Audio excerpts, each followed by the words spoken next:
50s and 60s and 1970s and 80s.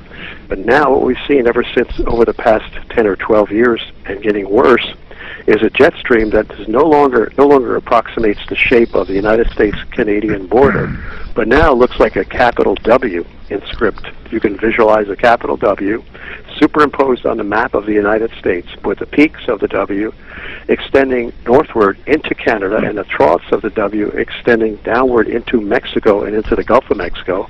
And furthermore, this W sort of rolls across the United States from the Pacific Ocean from west to east. So it's like a horizontally rolling W.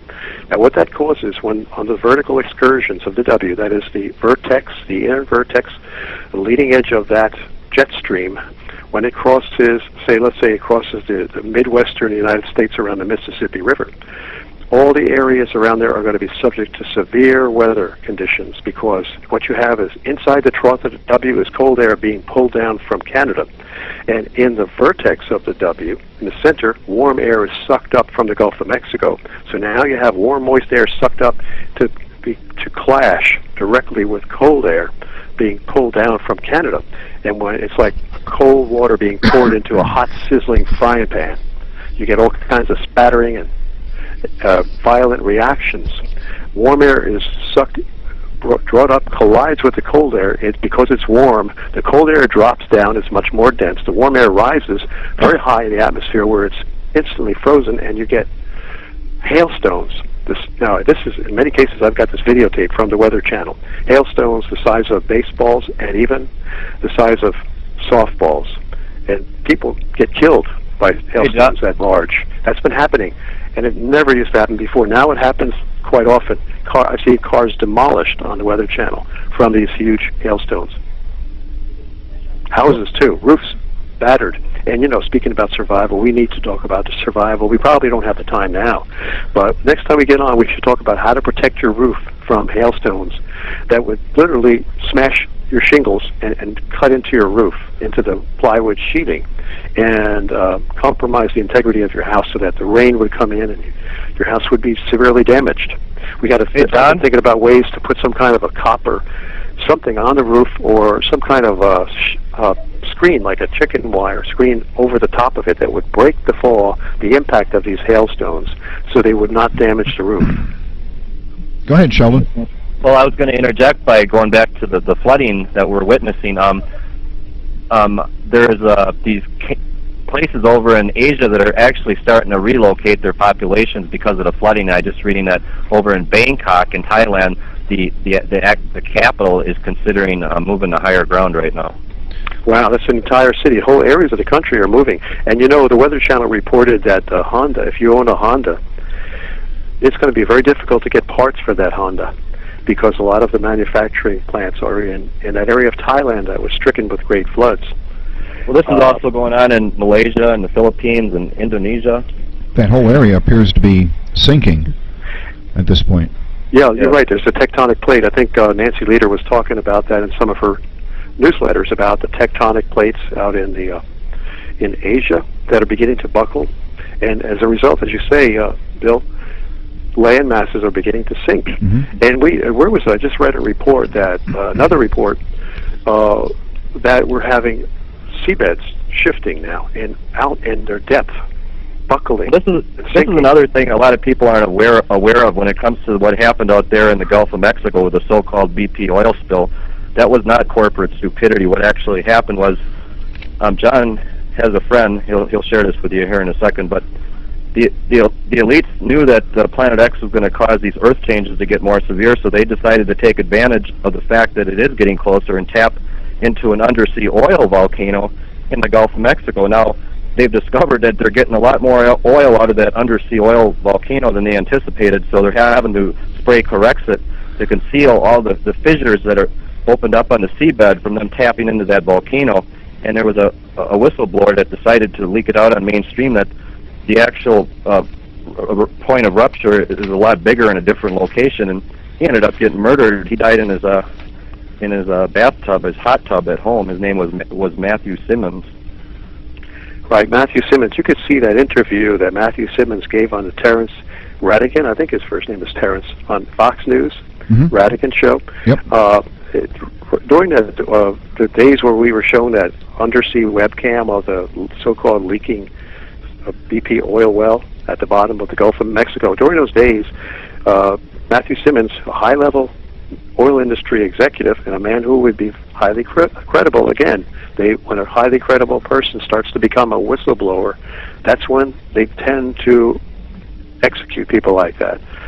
Especially since he was a member of the Council on Foreign Relations, and those people are pretty much like the Freemasons, basically Freemasons, where if you're sworn to secrecy, and if you begin to reveal anything about your activities, well, he wasn't talking about Freemason activities, but he was blowing the whistle on BP, and BP somehow a couple days after his interview, he, as Sheldon said, he died in his hot tub. Now, during that interview, what he said was that is a phony plume of oil coming up that they're showing on the webcam. That thing is phony. He said, look, there's a white fish swimming through that oil plume, that rising oil plume. That thing has no pressure. There's practically nothing. He says the real leak is lying so many miles off in fissures and cracks in the seabed. And that accusation, that allegation is confirmed by someone else who was on Keith Olbermann. Keith Olbermann was a famous MSNBC commentator. Keith Olbermann showed the clip from a man, an executive, an expert speaking before Congress, stating that the reason why BP promptly put down the highly toxic Corexit all over the Gulf of Mexico was not to break up the oil, but to simply mask the seabed so that people could not see what's really going on at the bottom of the sea in the Gulf of Mexico.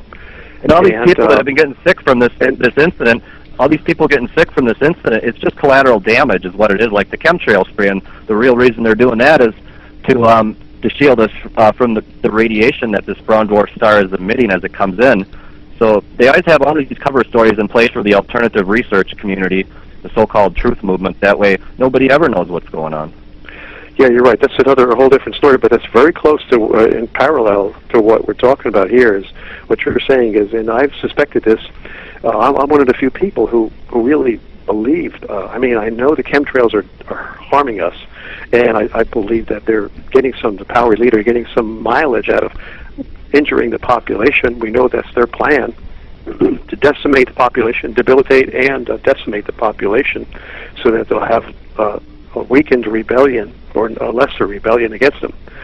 However, John, I think the main reason is that, as Sheldon said, that what they're trying to do is create a polymer bubble, and they've been doing it ever since the mid-'90s when Comet Hale-Bopp, the precursor to Planet X, came into our solar system. It was at a time, the chemtrails started in the mid-1990s, and they've been going on ever since because of this incoming body, I believe. Again, this is an educated theory, not proven fact. The passage of that comet Hale-Bopp actually affected Earth weather for 6 or 7 years, but the fairy tale science coming out of NASA is that, these comets are dirty, icy little snowballs that have no effect on the solar system, but the opposite is actually true. And passing comets actually cause an effect known as action at a distance. This is a well-known term in the the astronomical community. In the study of physics, right? In the study of physics, Planet X doesn't have to collide with Earth. It can create incredible cataclysms at a distance, even though it may become as close as 15 million miles. Hey, John, can you tell the audience about what your friend Mark had told you about the Gulf of Mexico? That's really important. Yeah. Your friend Mark. It's got to be at least 5 or 6 years ago, long before anybody ever heard, long before this BP oil spill, which occurred last year. About 5 years ago, my friend Mark told me he has a friend who is a geologist with the U.S. Geological Survey, and about 5 or 6 years ago, he said that his friend expects he and the people in his organization expect land masses to arise out of the Gulf of Mexico, and also, in the same statement, they are anticipating fabulous oil drilling opportunities in the Gulf of Mexico. Now, those two seem like unrelated comments. Land masses are rising out of the Gulf of Mexico, and fabulous oil drilling opportunities are rising in the Gulf of Mexico. But they're really related. If you stop and think about oil bursting up from below the mantle of the Earth, which is below the lithospheric crust of the Earth, which comprises the seabed of the Gulf of Mexico. If you visualize oil being pushed up in bulges, it's very profitable to tap into that oil that's now very close to the surface and has been detected by the high technology satellites that they have that can view into the Earth, the surface of the Earth, and even below the Earth. I believe it's called torsional vortex imaging. Well, so earlier they're able to explore for oil because remember they use our tax money to make money. So they use our tax money to be able to find where oil deposits are, so the oil corporations can get even richer. And that's why they went into the Gulf of Mexico to see these. But they tapped into that oil at the same time. They found out, hey, look, this seabed is ready to burst upward. So there you go. There's two very seemingly unlikely unrelated comments that indeed are closely related. Go ahead, Sheldon. The viewers are seeing right now John's email about the land masses in the Gulf of Mexico rising, so they can read along while you guys are talking about that subject. It was from August 22nd of 2010, John. Oh, you got the article. Okay, yeah, I had it in my mail folder, and I'm glad you got a hold of it. Yeah, it's right up here on the computer screen. I'll leave it up on here while you guys are talking about it. It mentions the coast from Mexico to Florida, Cuba, Haiti, Hispaniola, and Puerto Rico. Yeah, right. I mean, and there's many other indications too, because some people... Well, let me interject on the movie Knowing. We have events played out in that movie, and in that movie it shows an oil spill in the Gulf of Mexico. That movie was put out before that incident in the Gulf ever happened, and then towards the end of the movie they show us the solar scorching. So you got to wonder, is this the next big event? Is the solar scorching coming? And you talked about how they use this technology to peer into the Earth. Well, earlier this year, back in March, Lyndon LaRouche put out an action alert that the Obama administration was shutting down these earthquake sensing satellites. So, they know that these earth changes are going to get worse, and they may not even want the higher echelons at NASA to know about it. That's a very good point. I forgot all about that LaRouche report. That's true, and we've got to verify that, check into that, and find out why the government has shut down earthquake sensing satellites. And of course, they don't shut it down for themselves. They continue to use those facilities. They just bar public access to that information, just as they did with the Hubble telescope and with the infrared astronomical satellite, where they had made observations in space, and then they claimed that, well, that's it. This Hubble telescope is no longer operative. So cooperating nations and the public can no longer get information, while they, in the small elite circles, continue to get information and keep it secret, keep it concealed from the rest of the public. Well, that's what they're doing here too. They're monitoring the earthquakes, but they're not telling us about it. Well, that's another thing. They've been hauling tons and tons of stuff up to the space station, and I used to be a big fan of the space shuttle program when I was younger, but me and John, we suspect now what's really going on is that they've been watching this dwarf star coming in from the space station, and the space station may even be an orbiting weapons platform to fire at this entourage of space rocks that accompany Planet X as it comes in. According to one of John Moore's sources, the debris field of rocks is at least 250,000 miles on either side of it. And here's something I also uncovered.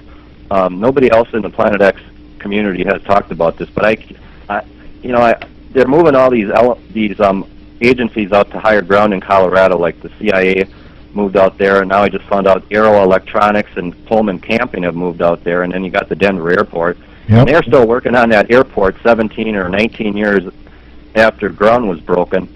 But what I uncovered was a NASA contract whereby they awarded this contract to a Prudential subsidiary to start relocating their own people, and that the NASA contract is 3 times more than the CIA's contract, where the CIA was going to move out to Denver.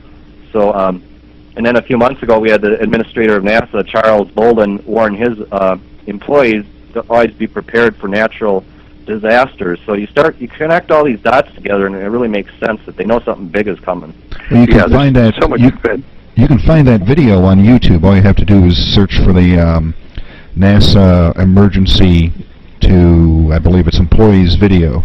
And did you guys know when they were building that airport in Denver, and I found this out just earlier this week when we had Lucas on, that they originally built the buildings for that airport, and oops, they were all in the wrong spot, so they buried all of them. They buried all of the buildings they had built and built another airport over the top of that.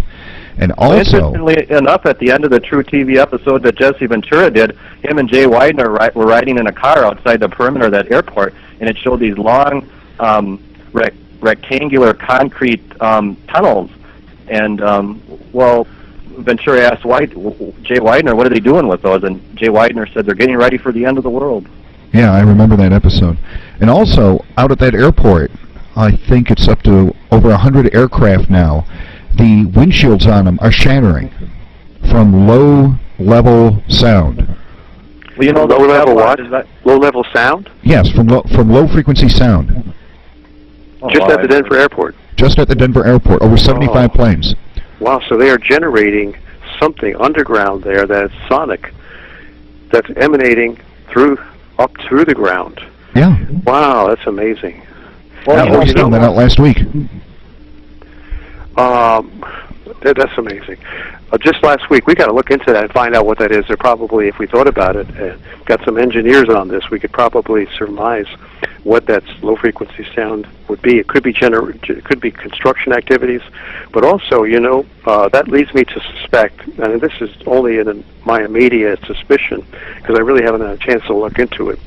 But when I hear you say that they're generating low-frequency sound, it's evidenced by damaged windshields on aircraft. I would think that they would try to test the integrity of the underground cities by generating this low-frequency sound. As you know, low-frequency sound in physics, if you have the right frequency, you can take an object, a large object such as a bridge, and find the right frequency of sound that will cause that bridge to go into resonance and to vibrate such that it will be destroyed, or a building. It's called, you know, it's a mechanical resonant frequency of an object. Every object has its own resonant frequency dependent upon its shape and size and mass. And earlier, likewise, they might be testing the underground cities that way to see if do these things really hold up under an earthquake. Because the power elite, and I can cite some evidence to indicate that the power elite are very concerned about the integrity of these underground cities when these massive vibrations occur due to these passing bodies and when the earthquakes occur. So they would want to test the viability of them before they go down in there. Yeah, because they're gravely concerned that they are going to get killed underground from unprecedented earthquakes that we've never seen before, like magnitude 11, 12 earthquakes. But they're so desperate to get underground that they're willing to take that chance because they're more fearful of the solar scorching that's coming. You know, that's one of the things that one of our show staff, Boris Artemenko, has been talking about when he's been on the show. And incidentally, he was supposed to be coming on about 22 minutes ago, but he has had a severe computer problem due to an electrical storm down in South America where he is, so he's not going to be joining us. But his theory is that having all of these underground bunkers, these domes as they're called, is not going to do them any good because the earthquakes, the earth shifts, and everything else that's going to be going on when Planet X crosses, it's just going to bury them alive. Right, so that's what I believe. I think, again, we have to surmise because we don't have the evidence. But surmisal is based upon evidence and reasoning, and it's like an educated guess, really, that these guys these power elite are extremely afraid of going down under there. But remember, God, the supernatural power that's bringing this planet, this round dwarf star, allowing it to be sucked in by our sun, the supernatural power is not giving the elite, these mere men, any options at all. They are between a rock and a hard place, so to speak. They have to make a choice. Either they stay on the surface of the earth and get scorched to death, which is what will happen pretty soon when the sun goes super hyperactive, or go underground and be protected from the solar scorching, but at the same time risk being killed by the earthquake. So they don't know what to do, and they're afraid. So they have no clear option. Either way, they're in danger. Or they go up to the International Space Station or one of the military black ops space stations and hope that they can survive up there. I mean, that's just an option. I don't believe that, because that is really a dangerous place to go.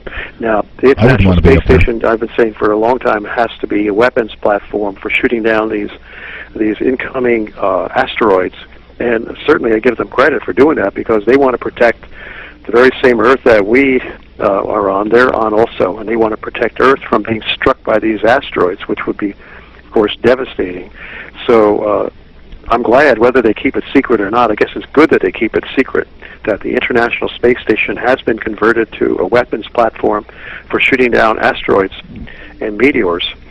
And they become so concerned about these rocks. They become so concerned about all these rocks that are coming in right now that NASA's deployed a new camera network that's currently in, I believe, 3 or 4 states, but they're going to expand it. But this is another subtle way they're going after the amateurs. Are going to be the first ones to spot Planet X coming in. They're encouraging amateurs with solar telescopes to keep them apprised of what's going on, and they're encouraging, NASA's encouraging folks to help them look for meteorites in the southeast. This is another subtle way they're trying to suck people in, the catalog and the inventory, who that first batch of people are that'll be reporting this to the mass public that Planet X is coming in. We have the NASA Smart Camera System, that's what it's called. We have the article from NASA, the NASA Science News, on the screen right now for people to see, and they're saying 100 tons of meteorites hit the Earth's atmosphere. Lucas put on his site that there were 4 asteroids that smashed into the Earth last year, and the mainstream media totally buried it. Yeah, there was one in Argentina.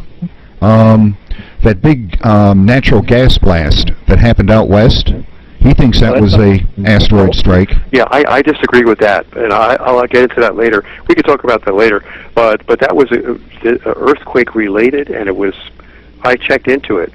I won't take too long on that, because that's a little bit off the subject, but you're talking about the San Bruno Inferno. Mm-hmm. And I did some research and found that there was a minor earthquake only a quarter of a mile away, because San Bruno is right on the San Andreas Fault. And they're subject to numerous small earthquakes over the years, San Bruno, and its underground gas system must have been highly compromised due to shifting in the Earth that occurred as a result of... Hold on a second, please. Yep. Well, I could fill that in while he's doing whatever he's doing by saying that these are other subtle effects that are manifesting in the Earth. As Planet X gets closer, you're going to see more natural gas pipeline explosions. You're going to see more train derailments. What else is there, John? Sinkholes. Sinkholes. See, what happened in San Bruno is characteristic of what happens in any area where you have an earthquake, major fault line. If you have small earthquakes, just visualize what's going to happen near those small earthquakes that occur so frequently over the years. Well, the ground is going to shift, and where gas lines were buried and pretty much secure, you're going to have pockets of earth shifting around. You've seen that in buildings and other areas where there's shifting of the ground below. Pockets form, and now what happens to those gas lines that were so well supported by gravel and compacted dirt, etc., and sand? Well, you get infiltration of rocks, and then you get pockets of formed underneath the gas line, and now you have tremendous, many hundreds of tons of shearing force exerted on those gas pipelines over a period of time, and the pipelines begin to erode and begin to weaken underneath that shearing stress. And eventually, the pipeline will actually shear. Now, a week before the San Bruno explosion occurred, residents were smelling gas and were reporting it to the gas company, and nothing was done about it. They could have prevented that inferno from occurring. That tells you that there was shifting already occurring. And then, at the very time, I did the research and found out that there was a report of a mother who was at a soccer game in a field in San Bruno, and the time that she was at the soccer game when the explosion occurred, according to her newspaper report, was the exact moment, within 1 minute from the actual time that this small earthquake occurred, that I found on the USGS website. It occurred right on the San Andreas Fault, only a quarter of a mile or more from San Bruno, at that exact moment when it was reported that the explosion occurred. Also, another piece of evidence I have is that I have watched the Weather Channel, and I failed to record it, but I remember very clearly 3 different San Bruno residents reported signs right before, indications immediately before this explosion occurred, this inferno. Mm-hmm. One resident said the walls vibrated for a couple seconds right before the blast. Another resident said there was a loud boom. And I know what these booms are because I live near an earthquake fault myself. And whenever you hear that long, extended sonic booming occur, that's a sign of an earthquake. So now we have two witnesses who lived in San Bruno saying that they experienced earthquake signs 2 seconds before the blast occurred. And I have the evidence to show that that earthquake was a 1-point-something magnitude. But Yeah, it John, was close enough to cause. It was like the straw that broke the camel's back. Okay, it wasn't it wasn't a major earthquake, but that pipe was ready to go. That gas pipeline was ready to go. And so I have all the evidence to show you, based upon the shifting of the earth and what happens to it after numerous small earthquakes and the coincidental occurrences that we have documented to show that gas pipeline was ready to go and it was not caused by a meteor strike. I still have the screenshot capture of that quake, just in case the USGS ever decided to pull it down. And another thing I wanted to mention was we'll also be seeing an increasing number of water main breaks, which is very rampant. Right, I've been following that too. And again, it's all due to the shifting of the Earth. This is all something that's quite understandable, that the Earth is going to shift because we have all kinds of...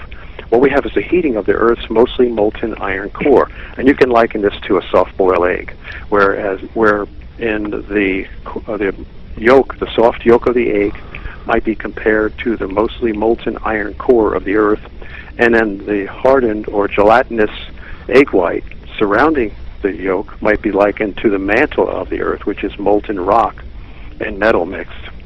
And what happens is that the mostly molten iron core is getting severely heated up, and it's also being disturbed in its circular flow. As the Earth rotates, it creates a circular flow, sort of like a bowl of water on a potter's wheel.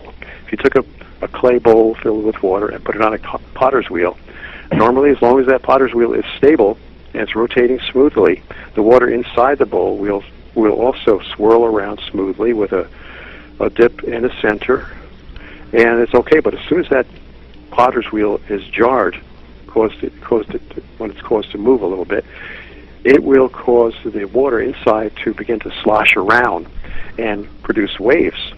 And this is what's happening inside the Earth's mostly molten iron core. It's beginning to wave and look at all the John. Look at all the volcanoes. Look at all the volcanoes that we have going off right now. Yeah, because of the heating of the mostly molten iron core, what happens is you have a lava lamp effect. If you've seen a lava lamp in a child's bedroom, when that lava lamp is turned off, the light is off, there's a pool of lava that just sits and rests in the bottom of this vertical cylindrical lamp. However, once the light warms up the lava begins to rise upward in a plume. And that's what you have in the geologists call it a mantle plumes that come up. They emanate from the molten iron core, sort of from the heating effect, and the gases and hot lava form a plume that rises upward in a column and eventually reaches the underside of the Earth's crust, which is called the lithosphere. And that's what causes the pressure and the gas eruptions and the magma eruptions through the lithosphere. It's all pretty understandable, really. And that's what a volcanic eruption really is. It's magma heated up, coming up through the Earth. And of course, once the Earth cools down, you still have a hole in the Earth that was generated by that ancient mantle plume, where gas pressure came up, sort of like when you cook in a pot of stew or a pot of pudding. You probably cook pudding until it thickens, and when it thickens, it begins to plop, and gas columns start to arise and cause little bubbles and bulges and holes, actually steam vents in the pudding. You've probably seen that. And that's what's happening now. But when it happened before, the Earth was basically cooling down, and those old steam vents, the volcanoes, became dormant. Well, John, now they're there and they're ready to heat up again. And this activity has become so obvious that it has caused over 11,000 earthquakes in the Canary Islands since the middle of July. And this is why I suspect they shut down the space shuttle program at NASA, because they're expecting that island or islands out in the archipelago of the Canary Island chain to eventually cause a landslide-driven tsunami, which is like 10 times worse than an earthquake-driven undersea tsunami. And well, I think that there's going to be a mega tsunami eventually created at some point, and that's why they had to shut down the shuttle program, because they know Florida is going to be underwater soon. Hey guys, I have a question. At the beginning of the show, before John came on, we were discussing an article that was on Discovery.com, and it was about a new type of particle that the scientists are seeing coming from the sun. And they're saying... Cover story. Pardon? What do you think, John? You think that's the cover story because they don't want us to know how bad these solar storms are going to get? I haven't. This is the first I've heard about this new kind of particle, so I haven't had a chance to they say look at it. They say it's affecting the carbon dating system, and it's affecting the carbon dating system and basically mutating everything. And I'm wondering if it's possible for these particles to be affecting the core of the Earth, and whether or not Planet X has some kind of an effect on this too. The particles, they say, are affecting the Earth's carbon dating, the carbon dating system that they have. Yeah. I know it's carbon-14 is what they use. It's an isotope of carbon. It has 14. It's the number of neutrons and protons in the carbon nucleus is 14, and it would decay, from 14 to 13 over a period of time, and it's sort of a time measurement. So you're saying these particles are affecting the carbon dating system. Well, that would have to affect the decay rate, the half-life of radioactive isotopes, isotopes of particular elements that decay. Now, maybe there's a way to do that, but at first glance, I haven't really had a chance to look into it. But it's hard to imagine some kind of particle coming from the sun that would affect the decay rate of any radioactive isotope, such as like uranium-257, for example. If these particles are affecting the carbon dating system, is it because I would presume that they're talking about it changing the half-life of that radioactive isotope? Yeah. But then it would change wouldn't it affect the half-life of uranium-257 and all the other radioactive isotopes? Well, that sounds like it's changing the character of atoms. Well, I've got the article here on the screen for the viewers to see, and it says, it is a well-known and apparently constant characteristic of matter that is behaving mysteriously.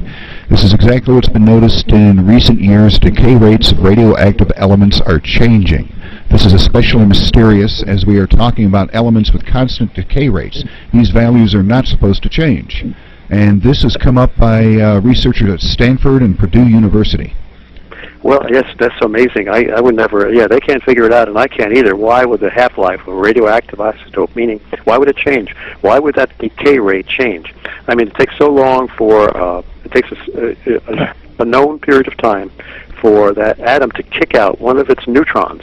As long as it kicks out a neutron and does not kick out any of its protons, its identity still remains the same. For example, if it's carbon, carbon is characterized by a particular number of protons in its nucleus.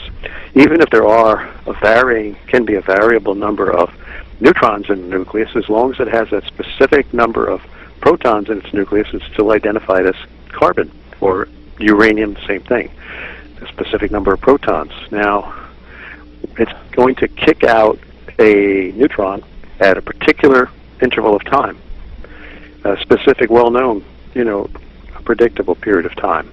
Why would that rate at which it kicks out neutrons, which is actually the process of radioactive decay, why would that time period change? It's characteristic of the atom itself. How could something from the sun affect that? It doesn't make any sense. I think it's just a cover story, because I did see that report, and it talks about how the sun is cooling down, right, Bill? Yeah, it's... well, that's why I think it's a cover story. That makes sense. I bet it is a cover story. They have to think of something for the public, because they don't want them to know why it's really acting bizarre. Well, the reason it's really acting bizarre is because the brown dwarf star is affecting it. Well, the thing that led me to that was an article that I read that said scientists are quote-unquote surprised that the sun is acting strangely. What they're saying is that the sun's core is shrinking faster than they thought. It's emitting a new type of solar particle that is mutating matter, and the sun is moving into a cooling and weakening cycle. And at the same time, over the past 20 years, to say that the solar wind has decreased by 20% and is shrinking the heliosphere of the sun, and that's leaving us relatively unprotected from the radiation and whatnot that's coming in from Planet X. Well, the solar activity did decrease during 2009, and I think for the reason that I had mentioned before, that Planet X was actually very close as it was passing through, penetrating the underside of the ecliptic, getting close to Jupiter. It drew away most of the, it began to electrically flirt with Jupiter, essentially, and reduce the excitation that normally would have existed between Jupiter and the Sun. Mm-hmm. It's that excitation that sort of determines the activity of the Sun. And so basically the Sun Jupiter had found another lover temporarily as in Planet X as it came by. But that was the only period of low activity of the Sun. They're saying its activity has decreased now. That's not true. The Sun's activity, from everything I've seen, is increasing now. We're seeing more coronal mass ejections, and very shortly we'll see that this article was probably a lie, as Sheldon says, a cover story to get us looking in the wrong direction, thinking the Sun is becoming cooler when in fact it's getting warmer, more active. It sounds like a really fishy story to me. Yeah, they're talking about the we can attribute Minimum. that again. It's not the crime that incriminates them, as President Nixon said. It's the cover-up that incriminates them. Yeah, they're talking about the Maunder minimum in this article. Yeah, that's ridiculous. I mean, the Sun just got through the Jupiterian maximum, which was sometime early this year, in 2011. Yeah, March. Let's say somewhere around the middle of 2011, which is close enough. That's when Jupiter reaches its closest perihelion, is what's called, its closest approach to the Sun in its 11.5-year orbit around the Sun. 1 year on Jupiter is actually 11.5 of our years, and that's when you have the highest activity. So how could they say the Sun is? They were going into a quiet stage when it's really quite close to its peak. It's just gone over the peak of its 11-year Jupiterian cycle, and it should still be very active for the next, let's say, 5.5 years. 5.5 years would be half of the 11-year cycle. Well, this is another that's crazy. That doesn't make sense at all. So again, there's more disinformation coming from these people, and I hope the scientists are either got their mouths quiet and not observing things, or they've been suppressed, because I don't hear any disagreement from the scientific community. Well, my understanding was that the peak was supposed to be in 2012. Well, right, initially NASA told us 2012. Now they're putting it off to 2013. I think they're doing that because they don't want to. No, there you go. Well, see, now there you go. That shows that they're lying, because they themselves told us that the high solar activity would occur in 2012. Yet they're telling us now that the Sun is going quiet, when they just told us it's going hyperactive 3 months from now. So they're talking out of both sides of their mouth. They're giving us quite a bit of duplicity. Guys. This is another thing. I'm seeing this repeatedly on the internet, that every few weeks we're getting repeated warnings about these solar storms that are coming and how it's going to take down the power grids. And I'm seeing that repeatedly. Oh, every week. Well, I think it's true. It's going to happen. As Planet X gets closer, anytime a celestial body gets close to the Sun, especially a celestial body that is electrified, such as this brown dwarf star that is saturated with protons, that is plasma, electrified gases. These gases were engulfed this comet, this planet coming in on a cometary orbit, as it penetrated the Earth's heliosphere, that is the sphere of protons surrounding the solar system. And when that happened, and John, when the heliosphere got penetrated from Planet X penetrating it, it also caused an increased count on the gamma ray bursts. You remember that? Right. Well, what happened, I think I haven't been following it too closely, but you see, when any object comes in and it penetrates the heliosphere, again, the heliosphere is visualize that as a glowing red globe surrounding the entire solar system. And when an object comes through it, it has to pierce through that glowing red globe made of electrically sticky plasma. These are all protons, ionized gases. And the incoming comet is electrically saturated with this electrically sticky proton gas, plasma. Now, that's what Planet X is. It's surrounded by plasma, and it in fact has, as it gets closer, the plasma begins to glow as it gets closer to the sun, and you see a red glowing orb in the sky, which is what the ancients had recorded the last time that this planet came in, or the brown dwarf star came in 36.5 centuries ago. They said it was a red glowing orb with wings. They called it a winged globe, and that's what we can expect to see again when it comes in. But anyway, it's surrounded with plasma and electrified, and it's going to excite the sun electrically. So it's a foregone conclusion that we're going to see tremendous solar excitations now. It's beginning now, and it's going to get much worse into next year. And that would explain to me why the people of secrecy and deception who control the media, the power elite, would give you stories that would be contrary to what's actually happening. They're saying, oh, the sun's calming down, when in fact they know it's just about ready to go very hyperactive. Yeah, we just had a new... Pretty easy to see through their transparent lies. Yeah, now we have a newly released report being put out by NASA's mouthpiece, space.com, about this barrage of the discovery of these new alien exoplanets out there, and this is exactly the type of disinformation. What they're doing is desensitizing the public, so that when the final big boy finally does get here, people are going to say, "Oh yeah, right, just another a stupid planet out there," and then they can go back and watching their football games. Right, exactly. And you also talk about Mark Hazelwood predicted that about 9 years ago. He said what they're going to do is, and they're doing, that's exactly what they're doing, just as he predicted. They're going to come out with so many different reports about celestial bodies being sighted that the public will become jaded and even irritated at hearing all of these reports, so much so that they'll just turn away in disgust. And when that red dot in the sky starts getting bigger and brighter, they'll look at it, hopefully the power elite is going to think that the public will just become desensitized and disregard it.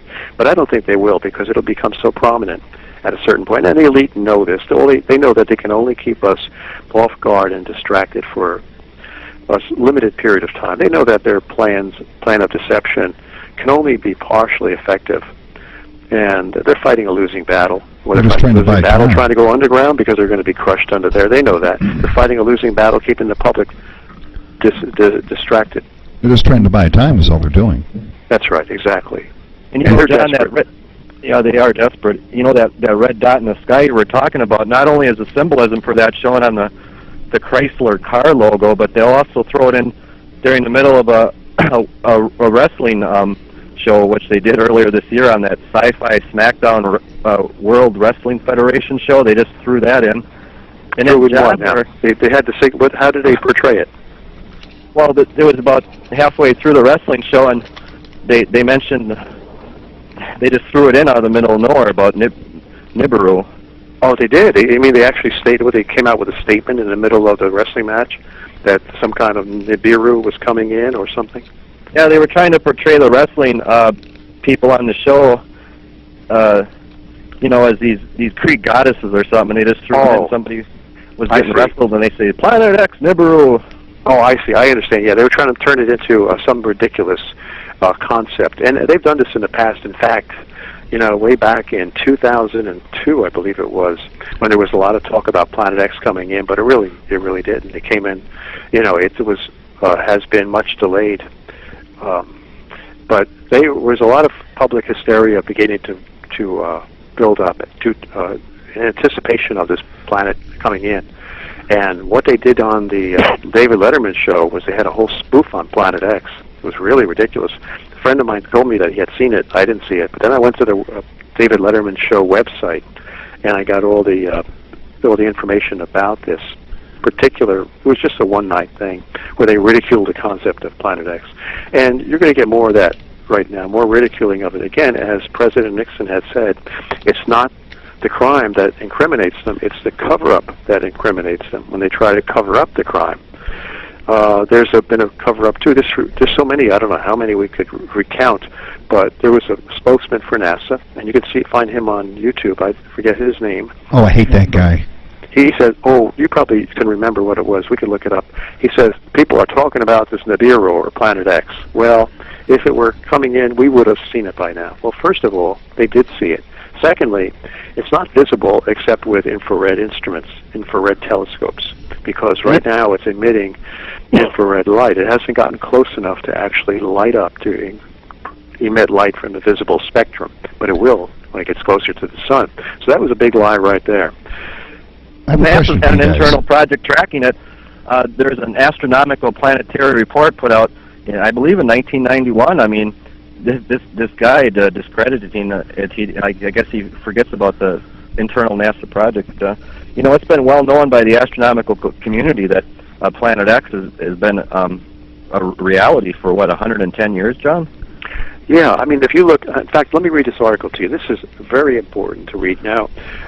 When people say, well, I'm hearing all this information from Sheldon and John and Bill, and I don't know what to believe. I haven't heard it in the mass media, so I still don't know if it's true, because I don't believe anything until I hear it coming from the mass media. Well, here it is. It was covered up. It came out at a time when they were not quite so secure about suppressing this information, and they let it slip. The National Security Agency let this slip out back in 1983. I'm going to read. I went and photocopied the article. Bill, I'm going to email you this high-resolution JPEG photo of the actual New York Times article that I got from my library archives. Okay. My county if anybody library. wants to go to my website, they can find it there, thelightofdayradioshow.com. Okay, thelightofdayradioshow.com. I'll put a link up click on the the Planet show X page. logo at the top. It's thelightofdayradioshow.com. Click on the Planet X logo, and it'll bring you to a huge Planet X page. And you can find that New York Times. Look for the New York Times article on Sheldon's webpage. But here it is here. New York Times, Sunday, January 30th. Title, Clues Get Warm in the Search for Planet X. January 30th, 1983. Clues Get Warm in the Search for Planet X by John Noble Wilford. Quote, something out there beyond the farthest reaches of the known solar system seems to be tugging at Uranus and Neptune. Some gravitational force keeps perturbing the two giant planets, causing irregularities in their orbits. The force suggests a presence far away and unseen, a large object that may be the long-sought Planet X. Evidence assembled in recent years has led several groups of astronomers to renew the search for this 10th planet. They are devoting more time to visual observations with the 200-inch telescope at Mount Palomar in California. They are tracking two Pioneer spacecraft, now approaching the orbit of distant Pluto, to see if variations in their trajectories provide clues to the source of this mysterious gravitational force. And they're hoping that a satellite-borne telescope launched last week will detect heat signatures from this planet or whatever it is out there. The Infrared Astronomical Satellite, IRAS, was boosted into a 560-mile high polar orbit Tuesday night from Vandenberg Air Force Base, California. It represents an $80 million venture by the United States, Britain, and the Netherlands. In the next 6 or 7 months, this telescope is expected to conduct a wide-ranging survey of nearly all the sky, detecting sources not of ordinary light, but of infrared radiation, which is invisible to the human eye and largely absorbed by the atmosphere. Scientists thus hope that this new telescope will chart thousands of infrared-emitting objects that have gone undetected, stars, interstellar clouds, asteroids, and with any luck, this object that gravitationally pulls at Uranus and Neptune, this Planet X. The last time a serious search of the skies was made, it led to the discovery in 1930 of Pluto, the 9th planet. But this story begins more than a century before that, after the discovery of Uranus in 1781 by the English astronomer and musician William Herschel. Until then, the planetary system seemed to end with Saturn. As astronomers observed Uranus, noting irregularities in its orbital path, many speculated that they were witnessing the gravitational pull of an unknown planet. So began the first planetary search based on astronomers' predictions, which ended in the 1840s with the discovery of Neptune, almost simultaneously by English, French, and German astronomers. But Neptune was not massive enough to account entirely for the orbital behavior of Uranus. Indeed, Neptune itself seemed to be affected by a still more remote planet. In the late 19th century, two American astronomers, William Pickering and Percival Lowell, predicted the size and approximate location of this trans-Neptunian body, which Lowell called Planet X. Years later, Pluto was detected by Clyde Tombaugh, working at Lowell Observatory in Arizona. Hey, Don? And it goes on, and it says, yes, go ahead. Well, I'd like to interject by saying that the reason they named Pluto what it became is because they were actually looking for Planet X. Yeah, exactly. That's what. In fact, I have a videotape of Science Channel documentary on the discovery of Pluto, and it actually says in this, you can find it probably on YouTube, the Science Channel documentary on the discovery of Pluto in 1930. It said Clyde Tombaugh of the Lowell Observatory was searching for Planet X, and he serendipitously found Pluto. So there you go. I mean, that's even stated. But anyway, continuing on. Recent calculations by this is from the New York Times, January 30th, 1983, before the National Security Agency had a chance to stifle any speakers or scientists on this subject. Quote, recent calculations by the United States Naval Observatory have confirmed the orbital perturbation exhibited by Uranus and Neptune, which Dr. Thomas Van Flandern, an astronomer at the observatory, says could be explained by, quote, a single undiscovered planet, end of quote. He and a colleague, Dr. Robert Harrington, whom we talked about before, that had been murdered later on, years after this article was printed, Van Flandern and his colleague, Dr. Robert Harrington, calculate that the 10th planet should be 2 to 5 times more massive than Earth. And incidentally, later on I'll explain why they deliberately planted that as disinformation, because if they really told you how massive a brown dwarf star is, like 1,000 times the mass of Earth, people would be panicky. So they planted this disinformation, I surmise, to suppress any panic that might occur from the public. He and colleague Dr. Robert Harrington calculate that this 10th planet should be 2 to 5 times more massive than Earth and have a highly elliptical orbit. Again, incidentally, visualize the outline of a cucumber. That would be sort of like the orbital trajectory, orbital path of an elliptical comet. It says that it has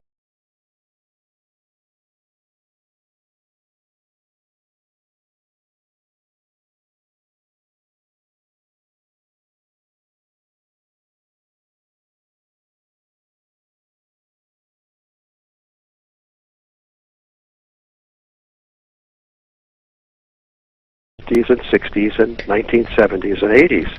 But now what we've seen ever since over the past 10 or 12 years and getting worse is a jet stream that is no longer approximates the shape of the United States-Canadian border, but now looks like a capital W in script. You can visualize a capital W superimposed on the map of the United States, with the peaks of the W extending northward into Canada and the troughs of the W extending downward into Mexico and into the Gulf of Mexico.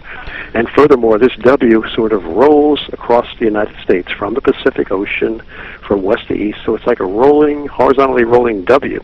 Now what that causes when on the vertical excursions of the W, that is the vertex, the inner vertex, the leading edge of that jet stream, when it crosses, let's say it crosses the Midwestern United States around the Mississippi River, all the areas around there are going to be subject to severe weather conditions, because what you have is inside the trough of the W is cold air being pulled down from Canada, and in the vertex of the W, in the center, warm air is sucked up from the Gulf of Mexico.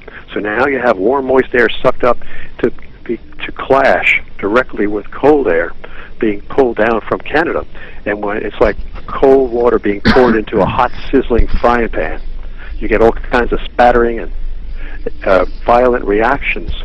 Warm air is sucked, brought up, collides with the cold air. Because it's warm, the cold air drops down, it's much more dense. The warm air rises very high in the atmosphere where it's instantly frozen, and you get hailstones. This is, in many cases, I've got this videotape from the Weather Channel. Hailstones the size of baseballs and even the size of softballs. And people get killed by hailstones that large. That's been happening, and it never used to happen before. Now it happens quite often. I see cars demolished on the Weather Channel from these huge hailstones. Houses, too. Roofs battered. And, you know, speaking about survival, we need to talk about the survival. We probably don't have the time now, but next time we get on, we should talk about how to protect your roof from hailstones that would literally smash your shingles and cut into your roof, into the plywood sheeting, and compromise the integrity of your house so that the rain would come in and your house would be severely damaged. We got to start thinking about ways to put some kind of a copper something on the roof or some kind of screen, like a chicken wire screen over the top of it that would break the impact of these hailstones so they would not damage the roof. Go ahead, Sheldon. Well, I was going to interject by going back to the flooding that we're witnessing. There's these places over in Asia that are actually starting to relocate their populations because of the flooding. I just reading that over in Bangkok in Thailand, the capital is considering moving to higher ground right now. Wow, that's an entire city. Whole areas of the country are moving. And you know, the Weather Channel reported that Honda, if you own a Honda, it's going to be very difficult to get parts for that Honda because a lot of the manufacturing plants are in that area of Thailand that was stricken with great floods. Well, this is also going on in Malaysia and the Philippines and Indonesia. That whole area appears to be sinking at this point. Yeah, you're right. There's a tectonic plate. I think Nancy Leader was talking about that in some of her newsletters about the tectonic plates out in Asia that are beginning to buckle, and as a result, as you say, Bill, land masses are beginning to sink. Mm-hmm. And where was I? I just read a report that another report that we're having seabeds shifting now out in their depth, buckling. This is another thing a lot of people aren't aware of when it comes to what happened out there in the Gulf of Mexico with the so-called BP oil spill.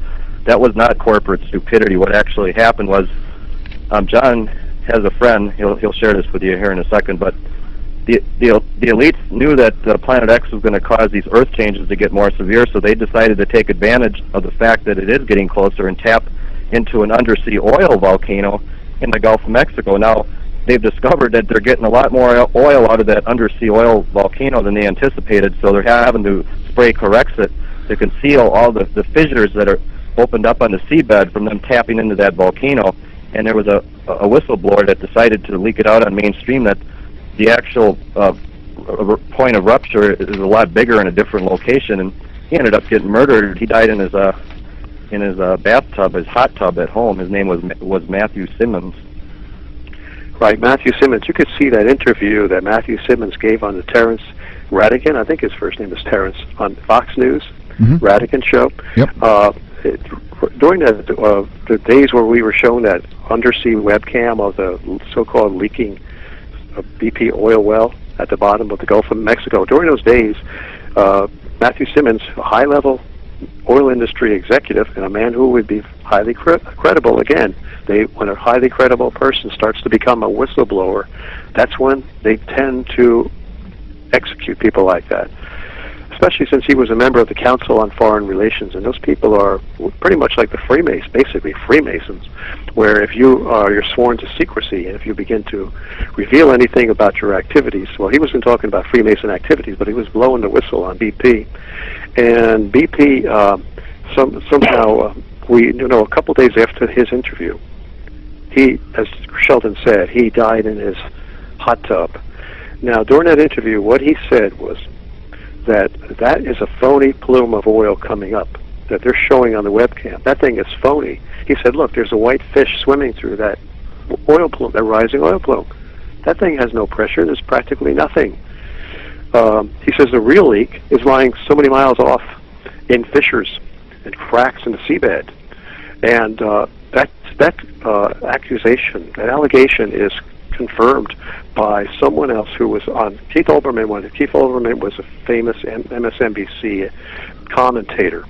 Keith Olbermann showed the clip from a man, an executive, an expert speaking before Congress, stating that the reason why BP promptly put down the highly toxic Corexit all over the Gulf of Mexico was not to break up the oil, but to simply mask the seabed so that people could not see what's really going on at the bottom of the sea in the Gulf of Mexico. And all these people that have been getting sick from this incident, it's just collateral damage is what it is, like the chemtrail spray. And the real reason they're doing that is to to shield us from the radiation that this brown dwarf star is emitting as it comes in. So they always have all these cover stories in place for the alternative research community, the so-called truth movement. That way, nobody ever knows what's going on. Yeah, you're right. That's a whole different story, but that's very close to, in parallel to what we're talking about here. Is what you're saying is, and I've suspected this. I'm one of the few people who really believed. I mean, I know the chemtrails are harming us, and I believe that they're getting the power elite are getting some mileage out of injuring the population. We know that's their plan, to decimate the population, debilitate, and